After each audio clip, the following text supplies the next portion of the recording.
Apparently, I run a ayahuasca money cult that targets young, queer, desperate tattoo artists, and I force feed them ayahuasca and take their money. That reads like a fantasy novel, but you be the judge for yourself, okay? If you think that's true, then lock me up. So you might be coming across my content for the first time, but I'm assuming that I'm speaking to people that maybe have been watching my content for a while. And you've also seen some Reddit posts written about me or the Artful Dollar. You might have seen some Instagram posts from other tattooers that have strong opinions about Ryan Roi. And I figured, you know what? I'm just going to read it. I'm just going to go over it and let's explore together the opinions, the not so favorable opinions that people have about me. And that's my idea for this episode. I've always dealt with a little bit of people pleasing. Like, I just want people to like me, right? I'm just trying to do something positive and help people. But if you go through life having everyone like you, then you're probably doing something wrong. You're probably not living into your most authentic expression. We'll talk about authenticity in one of this because that gets attacked a little bit. And so this Reddit post that I'm going to read, if you are unaware of it, buckle up. It is quite the journey. And if you've already read it, maybe you've wondered, what does Ryan think about this? Like, I see these really helpful posts from Ryan. I see these positive testimonials from the hundreds of tattoo artists that I've worked with all over the world. But then there's this really negative opinion of Ryan. And so let's dive into it together, shall we?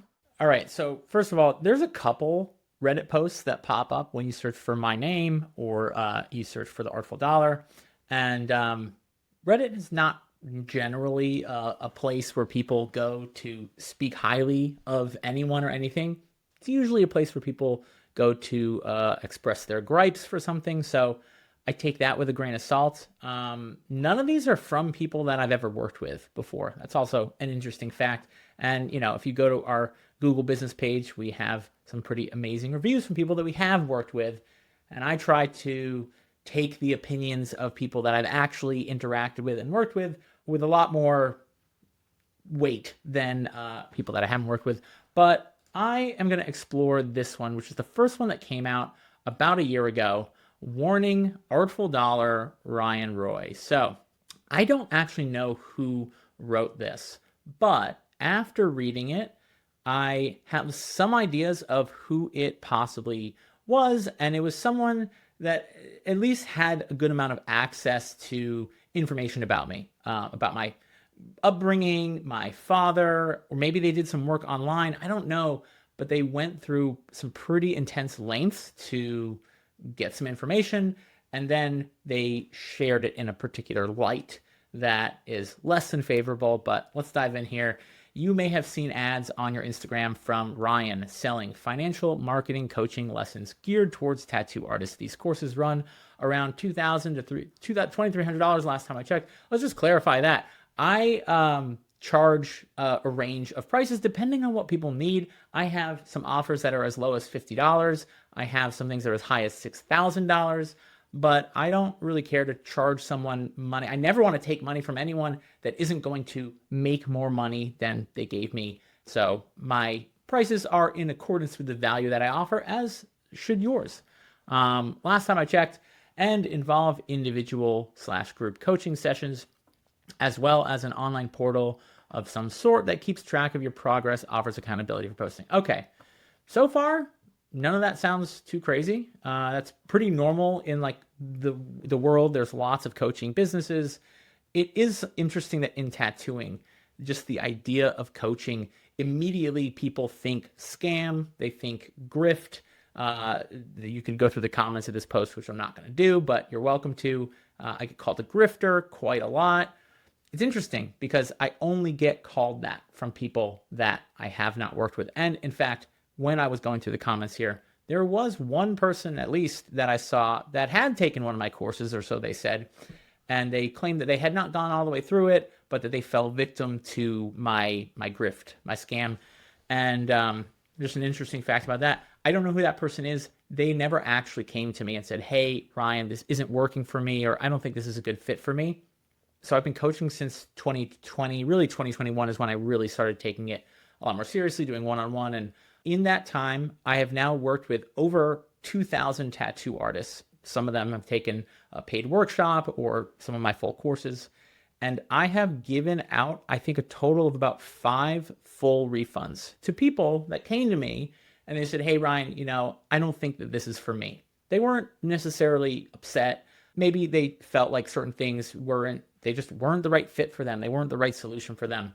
And I said, listen, if you truly don't think that this is a good fit for you, I would rather just give you your money back. So anyone here that maybe has, and I only found one person that said they worked with me, they never came to me about it. And if they had, I would have been more than happy to have a conversation and say, hey, if it's not really a good fit and you truly don't think if you were to do this work that it would actually benefit you, then you can have a refund. I do always tell people when they work with me, I say, listen, I'm not going to let you lose. And I mean that. I guarantee that. I'm not going to let you lose. Some of this stuff is hard. If it wasn't hard, everyone would be amazing at marketing, but they're not. It's a skill that you learn and develop.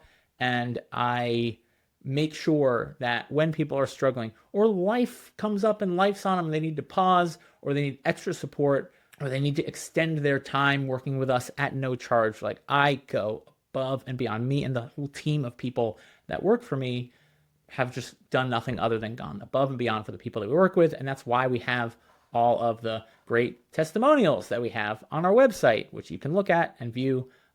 It's interesting. I don't think anyone that came here and read this and commented on here ever bothered to listen to anyone who's actually worked with me. So they have particular opinions about me and they're not interested in hearing any information that would be counter to their own opinions, which is unfortunate, or gone through any of our Google reviews. So let's keep exploring this.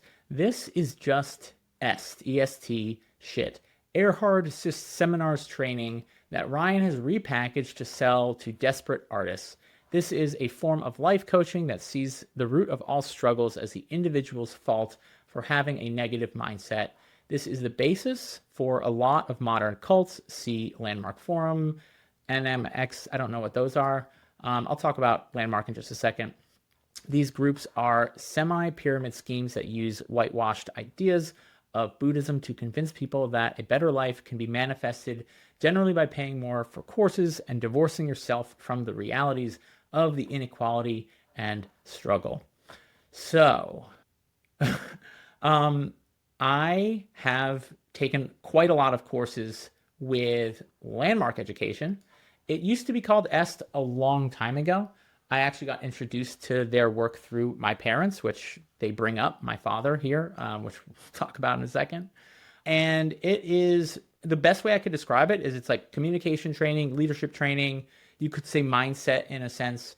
I just sort of like some context, like I struggled a lot with depression and anxiety when I was younger. And I was hospitalized, I was medicated. I actually had 12 treatments of electroconvulsive therapy to treat whatever I was personally being afflicted with. And I was diagnosed with all kinds of stuff. And now I think there is absolutely a purpose and a place and an incredible value to get out of the mental health world. But there's also a lot of misinformation and really harmful stuff that happens in that space as well. I was put on medications such as Haldol and Thorazine, which now I don't even think they give that to children anymore. It did a lot of damage. So I struggled with stuff, let's say. And I'm not going to say that this like cured it or anything like that at all. And in general, like this is not medical advice. So do not take that. I'm just speaking from my experience. I struggled with depression and anxiety. And when I courses with Landmark, I started to see the world that I created through the stories and the language that I used. And I got a lot of value out of that. And I saw that, well, the way that I think and speak about the world around me isn't actually the way the world is. And there's a ton of science data to back that up. And it helped me step outside of the perspective, you could say, of the mindset. That's all mindset is perspective. See myself and see the world around me from a new perspective. There was stuff that I got a lot of value out of. There was stuff that I didn't really care for. and I took what was helpful and I left the rest. I think there are, if you go online, I think any organization that has a particular set of beliefs that are different from what other people believe is generally called a cult. I mean, you could say that all religions are cults. There are, I would say there's a lot more harm, and nothing against Christianity, but there's a lot more harm that comes out of, let's say, the interpretations that people have placed on something like Christianity than has ever come out of something like Landmark. It is not a religion. It is not a spiritual thing. It has nothing to do with any of that. I've met people there that were atheists, that were priests. I've met teachers. I've met leaders. I've really got to meet a lot of people that were just up to big stuff in their life. And they wanted to see how am I getting in my own way? How can I take responsibility? They said something about the root of all struggle is the individual's fault for having a negative mindset. I wouldn't call that an accurate statement. What was presented to me that I could either choose or not, like there's no the first thing they say at Landmark is they're like, listen, nothing that we have to say is the truth. This is let's say a perspective or a way of seeing and thinking that we want you to try on like a jacket. And if you like the way you look, if it feels good and it's helpful, great, wear it. If you don't, put it back on the shelf. You don't need it. It's not for you. And I think that's generally my views on coaching courses. You could say college education, which goddamn, they're charging a lot more than $2,300 for something that doesn't necessarily benefit people. In fact, one of my first apprentices had a master's degree in ceramics, and they were $60,000 in school debt, and they definitely weren't getting a return on their investment for that. So, maybe it's just not for you. And I think that a lot of tattooers, when I see people calling me a grift or a scam artist, really what's going on is whatever it is that I do and stand for and speak about, it's not for them. But there's probably something that I am saying that is challenging them or challenging a way of a view of the world that they have. And rather than just acknowledge like, oh, hey, that sounds fucking weird, that's just not for me, it clearly helps other people. They must feel threatened by it because we wouldn't attack something that we don't feel threatened by. And so I can understand that the things that I say about tattooing and the art, it's not just the art, it's the business, and we can bring them both together. I do talk about, my own spiritual experiences, which we'll get to on this journey. They are different. And when humanity, let's look through the history of humanity, whenever a group, particularly a collective of human beings, encounters a person that is speaking about a different perspective that is counter to the one that they've used for a long period of time, they generally feel threatened and they generally attack that person. And you could write a long list of people. I'm not going to do that for you, but you get the idea. So yeah, I have benefit. I don't know what these other things are. They could be harmful for all I know. I really don't know what they are. I haven't looked into them. Are there harmful cults? Yeah, absolutely. Are the majority of coaching programs out in the world harmful? Absolutely not. There are definitely some cults, belief systems, things like that tell you to, divorce yourself from the realities, to remove people from your life. And that was the total opposite of what I got from Landmark. It was very much like, hey, in fact, let's speak. I went up to the Chapel of Sacred Mirrors to visit with Alex and Allison Gray. They invited me and my wife to come up and hang out with them for the day. We've been talking to them for a while about doing some events and stuff up there. And they were like, hey, if you guys want to come up and just hang out with us. I was like, great. And Alex and Allison Gray are both graduates of both EST and Landmark, and they just raved about how much it helped them build better relationships with the people in their life, to remove any blocks that they had around their creativity, around their business, around their life. And it was really, really cool to get to communicate with them on that. They're big advocates for the work done at Landmark. And again, it's just not for everyone, and it doesn't need to be for everyone. I certainly am not interested in pushing any belief system on anyone because I don't even believe that anything that I believe is the truth. I have beliefs that serve me. I also have beliefs that maybe don't serve me. And so I'm always looking to see how can I take responsibility for that. All right. I'm not saying that every fault I have is due to a negative mindset, but when I do look at my life, my art, my relationships, my business, I have gotten a ton of value out of looking at what can I take responsibility for, not in a blame like bad kind of way, but where you place the blame, you place the power, right? If we blame other people for our circumstances or other things, the economy and whatnot, we really give a lot of power to those things. If we blame ourselves, then we can do something about that. We can change that. There's a lot of things that I could blame, but I don't have power to do anything about. I look at those things as circumstances, and then I look at what can I do in the face of those circumstances to have the best result, bring the most positivity out into the world. And so that's my views on mindset. But I wouldn't say that people need to beat themselves up because they're the root of all their problems is that they have a bad mindset. I just don't think that's accurate. There's so much research into why this is dangerous and exploitive to see. So feel free to look into that if you want more. Ryan was raised in Est, which I don't even know what that means. My parents took a course back in the 60s that was called Est. I certainly wasn't raised in Est. I never did Est. I think I went to one event that Werner Erhard was at. Werner Erhard, he is a little bit of a controversial figure. I've read his biography. He's a really interesting guy. Do I agree with everything the man says? Absolutely not. Are there certain things that he's done and said that have made a huge positive impact on my life and the lives of millions of people? Yeah. Look him up. He's a strange guy. I've learned, and I would say that my ability to learn from people that I don't necessarily idolize. I don't idolize him. I try not to idolize anyone. My ability to learn from people that I don't necessarily completely agree with has benefited me a lot in life. I think humans would benefit a lot to be able to see, oh, okay, I don't like or agree with everything that this person says, but you know what? There is some value in there. I just think it's a really healthy way to look at the world.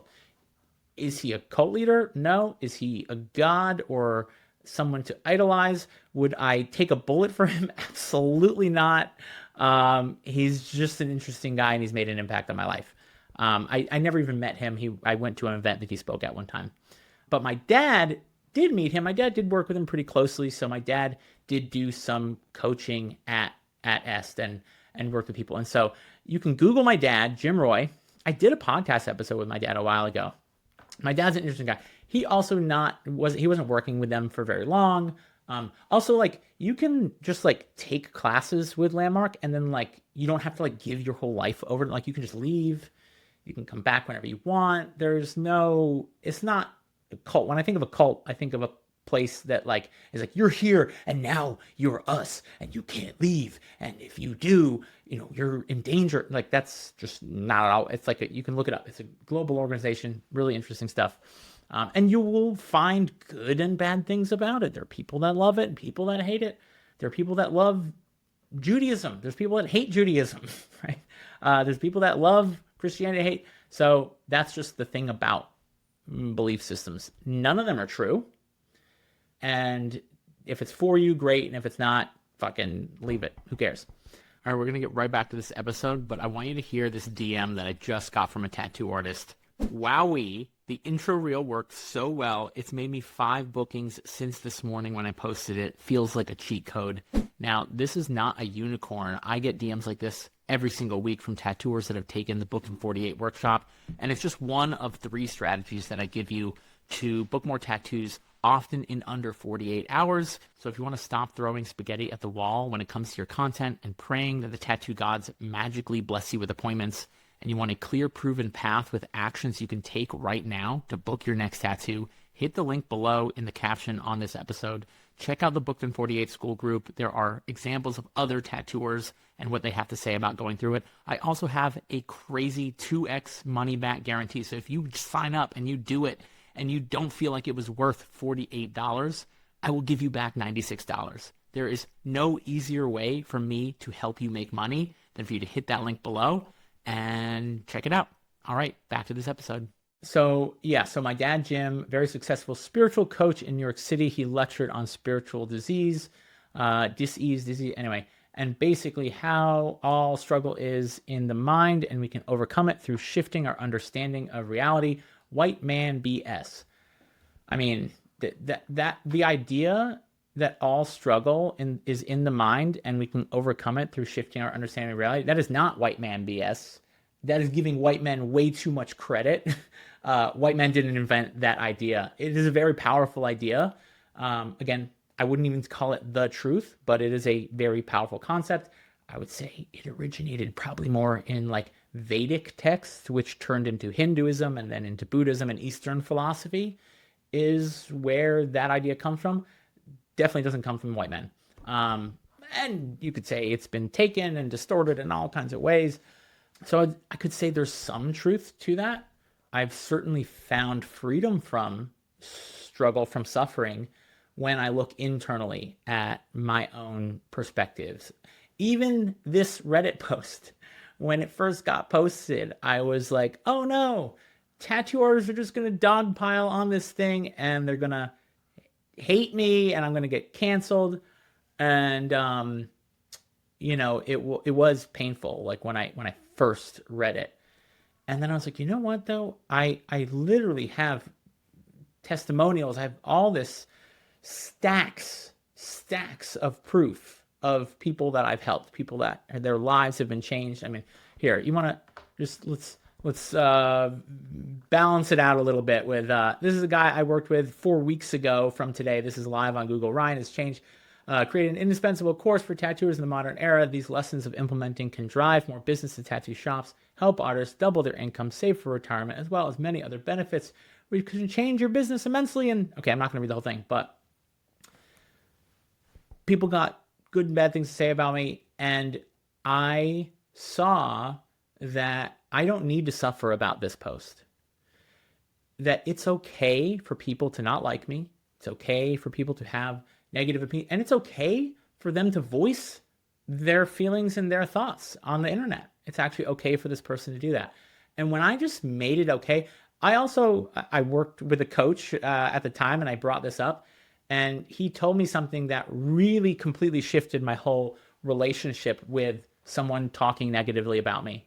He said, Ryan, the truth is hurt people hurt people.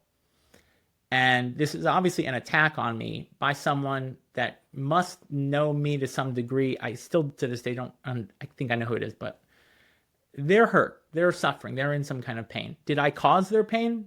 I don't think so. But are they projecting that pain onto me? Absolutely. Hurt people hurt people. And I pray that they find relief from that pain in whatever way best serves them. Like, I can see this person struggling with something. But when I saw it from that perspective, it just relieved me. I was like, you know what? I'm going to let people think whatever they want to think. I'm just going to keep doing what I do. I know who I am. And I don't need other people to understand me or like me or even validate me.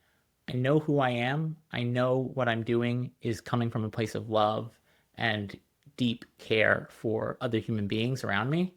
And in the words of Mr. Beast, I saw an interview with Mr. Beast, who does all this philanthropic work, and he helps 1,000 blind people, pays for their surgery to get sight, and helps kids in child labor camps all across the world get out and go to school.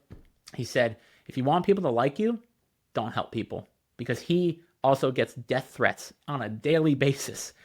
And he's a lot bigger than me, and he's made a lot more of a positive impact. I'm not a big fan of him and his work. Do not care for his YouTube videos at all. But listening to him talk, I admire what he has created as a whole and the impact that he's made on the world. So, Okay, so so my father though, we haven't talked about my father. So my father, Jim Roy, oh my God, my dad is one of the most incredible human beings on the planet. He is such a wise, gentle, loving soul. And my father has been sober now for over 40 years. He was a big inspiration for me to get sober when I stopped drinking and smoking weed. We'll get into the ayahuasca stuff in a second because that gets brought up here.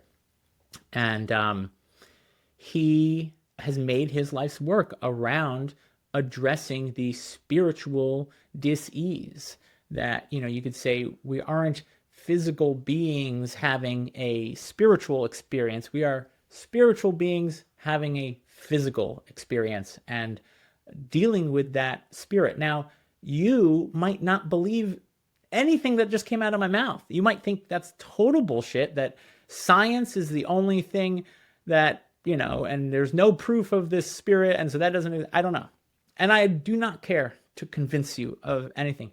But there is, in my experience, benefit to looking at and addressing my spiritual being, my spiritual experience here in this physical world. And that's something I learned from my father. And he taught me a lot about Vedic wisdom and philosophy. And so my dad he does one-on-one, it's kind of like therapy, but he's not a psychologist. He doesn't claim to be a psychologist. He doesn't claim to be a therapist. He's been doing it for about 40 years. And he has clients that have been going to him for decades. He's 77 years old right now. He's an old man. And he helps people mostly around addiction and addictive behavior, whether that be drugs and alcohol or sex or food or anything like that. That's a lot of what his work revolves around. And he's helped a lot of people. I would assume you don't really have a business that lasts for 40 years if you're not helping people. And he doesn't do any marketing at all. He's just like built this solid clientele. He literally has to like turn away clients. I don't think I would be successful as a coach in tattooing if I wasn't making a dramatically positive impact in people's lives. I would have been fucking canceled years ago if that was not the case. And so stuff like this can exist. Is it the truth? I mean, I'll leave that to you. That's kind of why I'm just sharing this. Like, you might read this and you might hear what I have to say and you'd be like, you know what, Ryan? I think you're full of shit. I think every word that is said here is the truth. And that's cool. You're free to believe that. And, it's interesting that you're listening to this podcast. That's cool. Thanks for listening.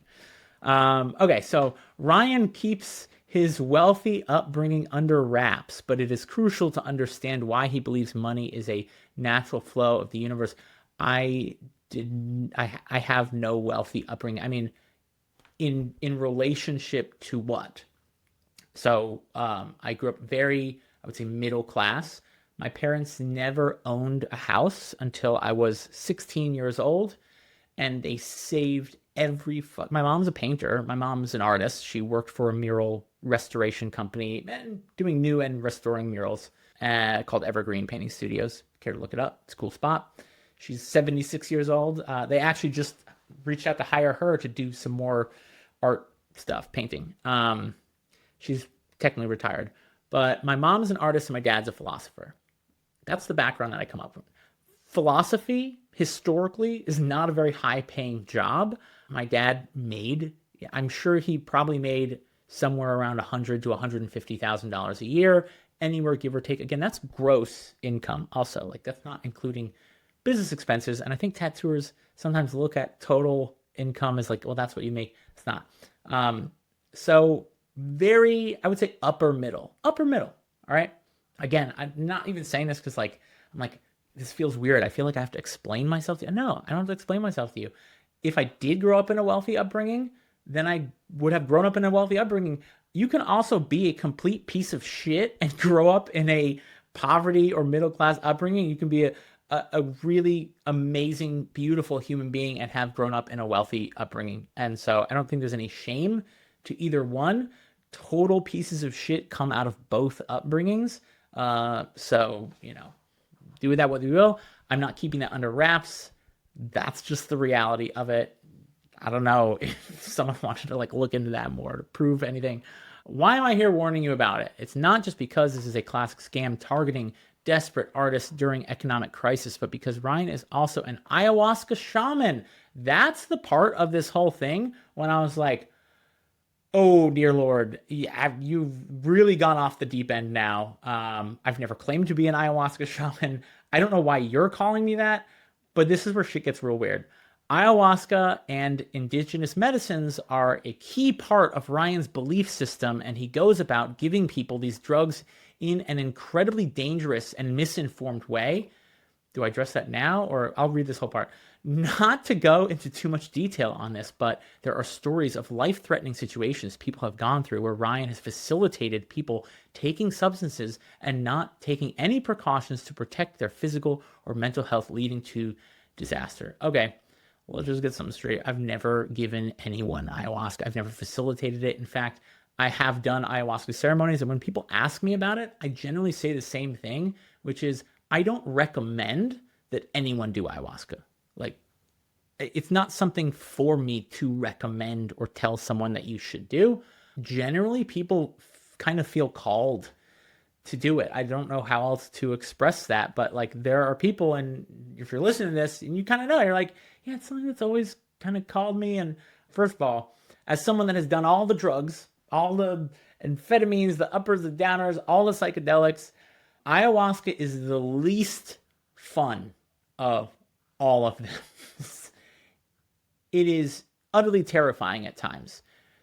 If normally you would do drugs to escape the way that you feel, like for many years, especially in my active addiction, that was why I drank alcohol and smoked weed and did cocaine, was because I did not want to feel the way that I feel. I wanted to escape. I wanted to feel good. I wanted something that would make me not feel like a lonely, not enough, lacking love, just horrible person, which was how I felt for many years of my life. And so ayahuasca will actually bring all of those insecurities up in front of you and force you to look at them and to deal with them and integrate them and give you a new perspective on them. And boy, howdy, it is not a good time. It is a painful, there's a lot of crying. There's a lot of bodily functionality involved, including vomiting and diarrhea. I mean, it is a challenging experience that I would never claim anyone should do. I do not, this is not an endorsement for, this is not a recommendation for it at all whatsoever. I have certainly never been or claimed to be a shaman. I think, you know what? I wonder, I used to have like a profile on one of my programs, and I called myself a financial shaman. I did. And I almost meant it like kind of jokingly, like, let's play with this thing called money and really break down the psychology of it. Because at the end of the day, money is nothing other than a story. It's just an idea.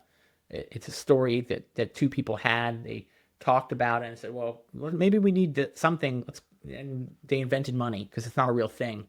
And then more and more people bought into this idea that money has value. And so then it became real out of that. But everyone's relationship with money is very different.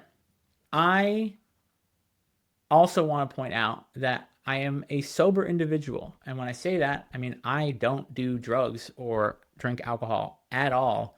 The number of times I maybe will sit for an ayahuasca ceremony once or twice a year. And that's about all I can fucking handle, to be completely honest. And I've done that for maybe 5 years, maybe 2 or 3 nights. Anyway, that's my experience with it. I have shared about my experience with people that I work with, clients of mine. Certainly never recommended it.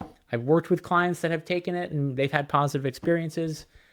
Not everyone that does ayahuasca is going to have a positive experience, right? Not everything is meant for you. That's just, for some people, that maybe is like a completely revolutionary idea. Not everything's for you. And if it's not for you, don't do it. And if you did it and you realize it wasn't for you, then you should certainly speak to the person. So again, if anyone ever works with me and you find that my work isn't for you, please come immediately and speak to me about it. And let's talk and let's really see what's going on right there.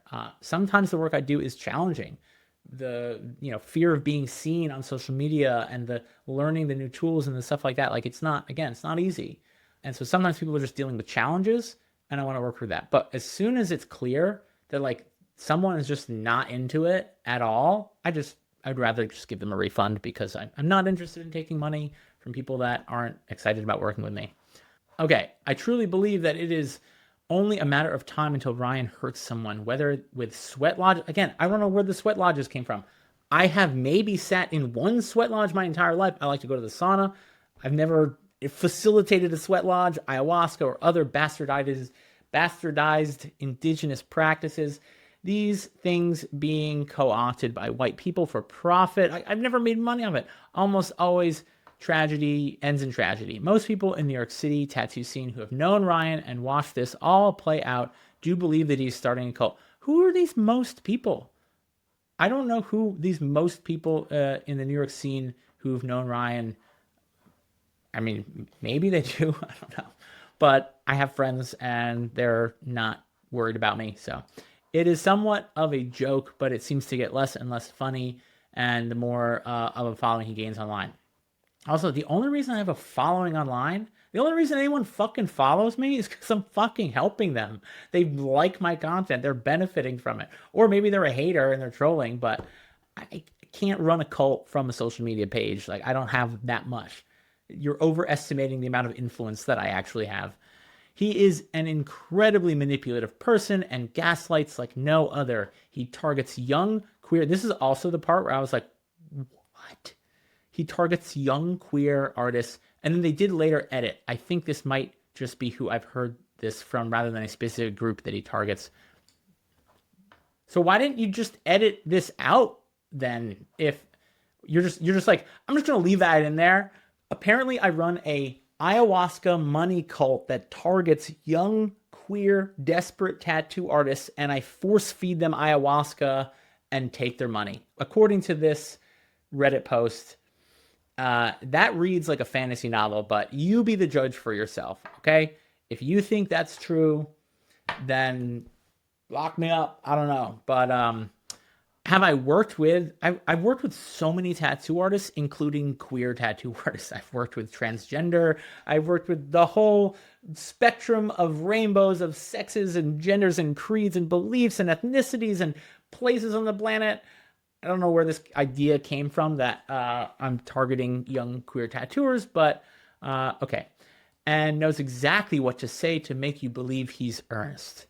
He has drank his own Kool-Aid, so he exists in a reality where he can do no wrong and will never take accountability for any harm that may come from taking his advice. Again, if you've actually worked with me and you feel harmed in any way, please come to me. I would love to hear it. You can message me. I'm easy to access. You can DM me. You can email me. You can DM me and you can take a screenshot that you DM me to prove that you actually contacted me. And I will get back to you and we can just talk it out. Like I'm not here to hurt. I'm here to learn and listen.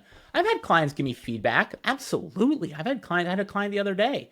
Actually ended up taking a testimonial. He had a great experience, but he had some critical feedback for me on things that I've done. I had another client I've had people express their upsets to me, and honestly, I'm so grateful every time they did because I've learned so much from it.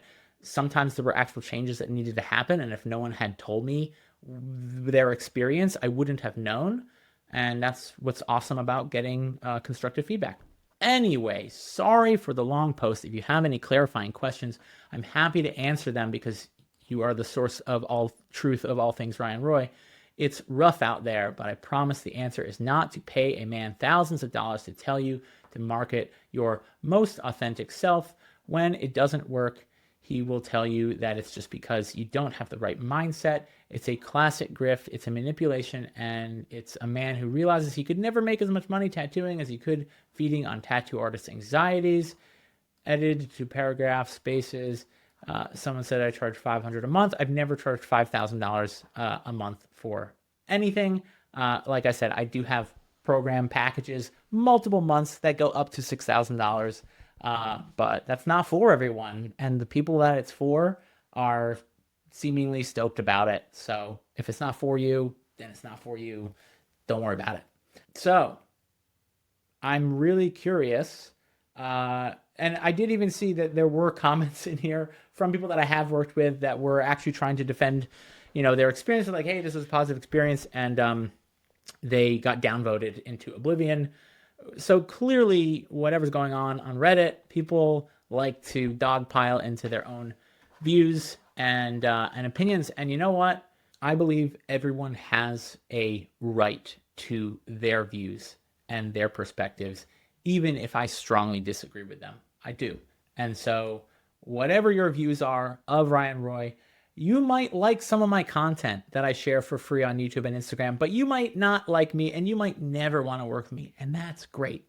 I hope you use every bit of free resource that's why I put it out there. I want tattooers to benefit whether we ever work together or not. If you hate my guts and you're watching this because you're curious as to what I have to say, I don't know if anything I said, I'm not really interested in changing your opinion of me, but I did this episode, I think, well, one, I did it because I was actually talking to another coach, a friend of mine. She's a procrastination coach, actually. I'm like, oh my God, focusing on helping people who are already struggling with procrastinating and helping. I was like, it's fascinating. But yeah, she does a lot of mindset work and she's very successful and helps people with procrastination. She said, she's like, you should do a podcast about it. You should just read it and just have people, make their own opinions of the whole thing, which you are free to do. And so I made this for especially my clients. And I think I will say this, the thing that I feel the most pain about when a tattooer posts something on Instagram or on Reddit or wherever, attacking me, attacking the work that I do, the thing that hurts me the most is thinking about my clients feeling like, oh no, is this, is Ryan, what are other people's opinions of it? And it makes them feel uncomfortable. I've had a few clients tell me like, yeah, it really stressed me out that this person is, making this content about you. And I assured them like, listen, do not lose any sleep over it. I am done caring about people that don't care to understand me, who have opinions about me. I do not care what you have to say. You're free to do it, free to say whatever. And the other thing that really bums me out is that there might be people who are on the fence about Ryan Roi and getting some help, and maybe we would be a good fit to work together. And if you end up believing everything that these people have to say, I would just say, take it with a grain of salt and check out what the group of people that have actually worked with me have to say. They're not paid actors. They are not compensated in any way, shape, or form. And legally, I have to claim, if I do compensate them for leaving a testimonial, I have to state that legally under penalty of law and fines and prison. I do not compensate them in any way, shape, or form. I ask them, and they willingly agree to give an honest testimonial. So that's it. That was fun. Got that old cat out of the bag, all those already out. And if you are dealing with any kind of fear of judgment or hate or anything like that on the internet, and that's stopping you from putting yourself out there, I just want you to know that it is kind of a part of being seen and heard in especially in the social media space. Do not let the opinions of strangers that don't care to understand you, they're not rooting for you to win, they're not interested in actually understanding you, they are keyboard warriors. Do not let their opinions of you stop you from reaching the clients that you're meant to work with and speaking to the people that you're meant to work with. I talk to a lot of tattooers that actually want to get into coaching and they're interested. And these are talented tattooers. They're like, yeah, I like the space of coaching. And then they feel this fear because they've seen the backlash that happens. And like, oh God, how unfortunate is that people feel called to help other people, and then they see the backlash that happens when you go to help people. So wherever you're at, whatever your goals, your dreams are, I'm proof that you can survive being attacked online. You will be okay. And it actually has been a liberating experience because I really, I wouldn't say completely, but I generally do not give my self-worth over to the validation or invalidation that I get from other people. So that could be positive stuff online, negative stuff online. I've come to learn that I am my own validation. I don't need someone else to tell me that I'm doing a good job or that I'm valuable or that I'm okay or good enough. I don't need someone to tell me that for it to be true. It can just be the truth that I live in, and that gives me a lot of peace. Does that mean that I'm right all the time? No. I know people are going to be like, see, Ryan, see, you just think that everything you have to say is right. And no, I'm a flawed human being, and that's okay, because we are all flawed human beings. On that note, I am going to let you all go and enjoy the rest of your day. Thank you for listening to another episode of The Artful Dollar. All right, if you found this episode helpful, one of the best ways for you to help other artists is to share this episode. Leave a review and subscribe. It helps other people find my channel, and you never know what a difference it might make for someone else. Plus, I will forever be grateful for your support, so I just want to say thank you and have a great rest of your day.